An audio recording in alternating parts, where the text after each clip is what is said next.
27 out of 30 cities Yes. that are ran by Democrats are the highest crime in America. That's stats. What states are those in? What are those states? The states are different than the community. New York, Chicago, No, LA. but that's not the thing. The state is the community. The city is where. What are you talking about? The city you're in is what you can touch. Every year you come up and you say, "Re-elect me. I can help." The state. Listen, I am born and raised in Texas. Houston. Patrick Bet David brought on this woke idiot Roland Martin onto his show, the PBD Podcast, on the Valuetainment YouTube channel to have a very heated debate, and things get personal in this debate. Patrick Bet David, of course, gonna wipe the floor with this woke BLM idiot Roland Martin, and let's just go ahead and get into this clip here where Patrick Bet David destroys his woke guest here live on the PBD Podcast and the Valuetainment YouTube channel. Let's check it out. 27 out of top 30. Live on the PBD Podcast and the Valuetainment YouTube channel. 27 out of top 30 cities in American crime ran by Democrats. Why? First, I will tell you. First of all, it's where African Americans are living. So let's bring up Chicago in particular. What you have had in Chicago is you've had some of the greatest racial segregation, not in 20 years, not in 30 years, but literally in 100 plus years. Led by Democrats. No, hold on. Here's the deal, though. Okay, I will show you how. Mississippi has the largest percentage of black people in America, run by Republicans, broke as hell. Explain that. Explain me the highest. Tell me when you have. Hold on. Wait. Don't spin. No, I'm not spinning. No, don't change. No. What I'm Let's showing stay you. on topic. Hold on. Wait. Hold on. Let's stay on topic. We're the on topic is crime 27 out of 30, not economic. Economic is a different story. No, it's not. But I agree with you that we need to get the financial situation. No. And you're making the mistake. You went to Mississippi. No, you're making the mistake. Here's the mistake you're making. 27 out of 30. Here's the mistake you're making. When you say crime, I just obliterated a black conservative on my show on this whole issue. When you say crime, you have to then say, okay, what creates crime? No, what creates crime? What creates crime? When people are not doing well financially. What else? Your surrounding and environment, who you're around. No, what else? Pick up habits. What else? Bad policies. No. What else? See, you're jumping to policies. But it is bad policies. Wait a minute. No. If I lead a company, Roland, The underpinning. Hold on, wait. If I run a company and I'm the CEO of the company, if the company improves or doesn't improve is based on my policies. I'm the head running the company, the department. If it doesn't improve, it's because of me. So let me. What else would it be? So let me lay it out to you again. Go for it. When you talk about what is the underpinning of crime, John Hope Bryant, founder of Operation Hope, this is what he said. He said, "Show me a community where you've seen a riot with a credit score of 700 or higher." The reality is, when you talk about crime in this country, you're talking about economics, you're talking about education, you're talking about housing, you're talking about health. Mm-hmm. Show me areas where you do not have high crime. I'm going to show you areas that don't have the same, aren't as compacted. That's first. What you have is, when you talk about crime in places, you then look at what are the numbers of people there, what are the pockets there, what are those communities, and how did those communities, how were they created literally not over 20, 30 years, but literally over 50, 75, 100 years? Now, that was Jim Crow. How many years does it take to change? What are you talking about? How many years does it take to create change? When you have, how long does it take to create change? First of all, you're talking to us about a black in America. How long does it take to create change? When you have had, walk through 243 years of slavery, 92 years of Jim Crow, and then you get to 1970 when you are technically fully free, you can't act like all of that before did not impact. The issues that you're having now have to do with not Democratic or Republican policies.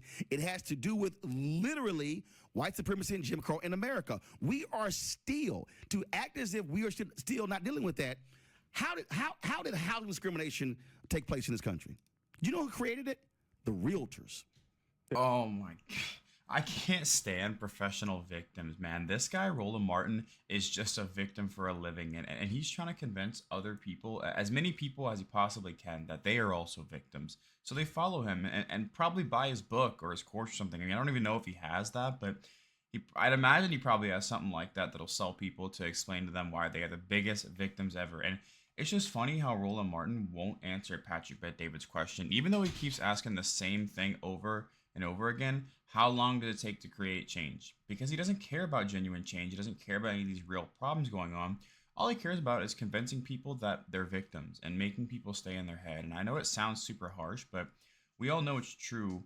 Anyone with a brain knows it's true. He's just able to brainwash some folks here and there on the side, and they buy into his book, and they make him feel like a victim and relate to him. And anyone can look at this guy and be like, okay, he's a race baiter. He's trying to, make people into victims, buying his product, help him, make him feel better. And Patrick Bet-David is going to absolutely annihilate him here. Let's go ahead and check it out.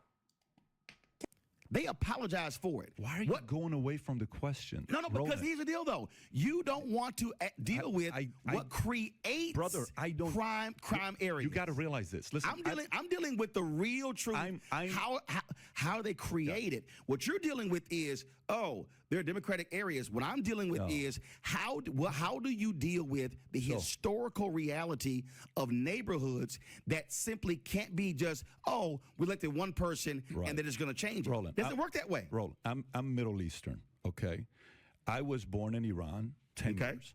My mother's a communist. My dad's an imperialist. We escape. We go to Germany.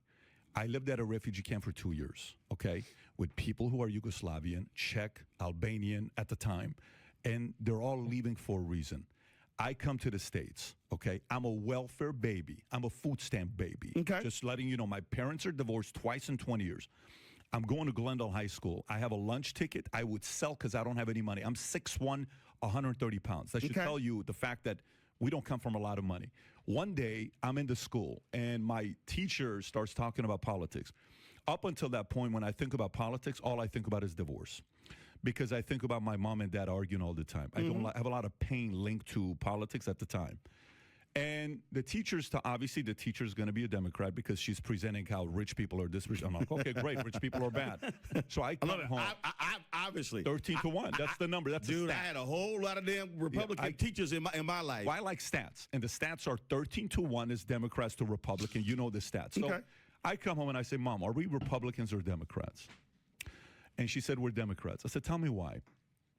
She says, because the Democrats are for the poor, Republicans are for the rich. So my mom says. You know what I told her? I said, when I grow up, I want to be a Republican. Not because I want to be a Republican. I don't know what the policies are. Well, first of all, who's actually for the rich and the poor? Who? Who is for the rich and the poor? She said it. She said Republicans for the rich, Democrats are for the poor. Is that you say you love? Is it true or not? First of all, is it true or not? Whether that's true, statistically, more rich people are on the Democratic side today than the Republican side. But no. You say who are for, not who's rich, but who are they for the policy? But Roland, this is you. You're smart. No, you're mom. The reality is that neither of them are for the poor. None of them are for the poor. They all just do things they're paid off to do by extremely rich people. None of them are for or against anyone. They're all for their own pockets. They're all for their own power trip. And personally, it's just a stupid question. How would you talk about this stuff for a living and ask stupid questions? Like, I don't understand. He's probably trying to make a point, but there's just no point in having that conversation because it's just obvious. They are all for their own pockets, and that's it. None of them care about the rich or the poor and the in-between, the middle class. They don't care about any American citizens. None of them on either side. And some of them are really good at acting like they do, but they don't care, man. They get paid off by people who have a lot more money than us, weapons manufacturers, ultra rich, to do more things that benefit them, not us. Let me know what you all think about this below in the comments, please. Wait a minute, I understand, but you're a smart guy, bro. Listen, when I watch you, you're not a dummy. You're very smart, okay? So sometimes John Maxwell said something very important that I completely held to myself. And every time I break this, I don't like it.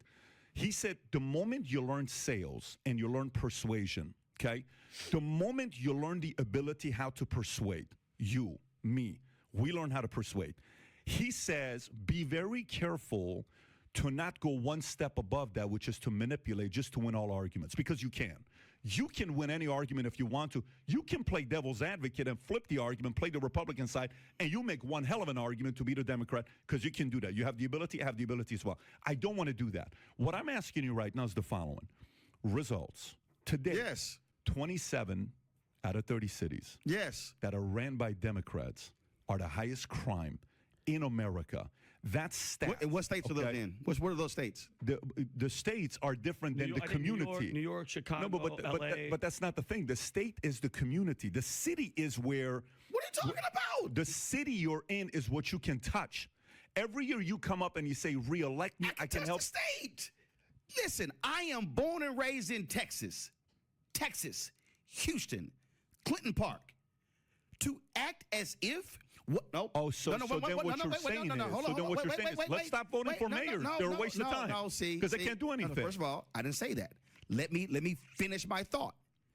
I am born and raised in Houston, Texas. Grew up in Clinton Park neighborhood.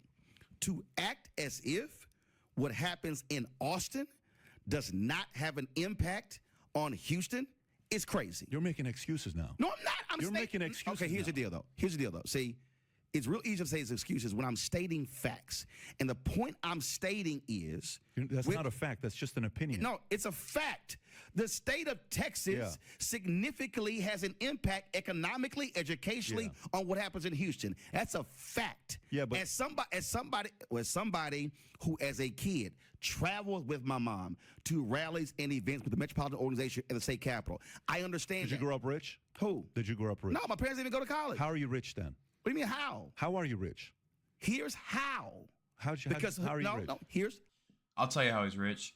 He's rich off of acting like he's a victim, even though he is rich, and he's rich off convincing other people that they're victims. It's funny how they won't take the blame, right? Just take some accountability, man. And the way that I live life, and I'm sorry that some of these videos turn into Tony Robbins speeches every once in a while, but I try and act like even if things are completely out of my control, I just act like everything's my fault, right? Because I want to feel like I'm in control of my life. And if there's certain things that genuinely are out of my control, I'll still say my bad, my fault, etc. Because I should have done what I should do to help out in any way that I could, right? And that's just the mindset that I want to have going through life. And you're able to control more things around you and stay calm. And even for the, just having radical accountability is going to get you further, in my own humble opinion. But you guys can let me know what you think about a lot of this stuff in the comment section below, because I am really curious to hear.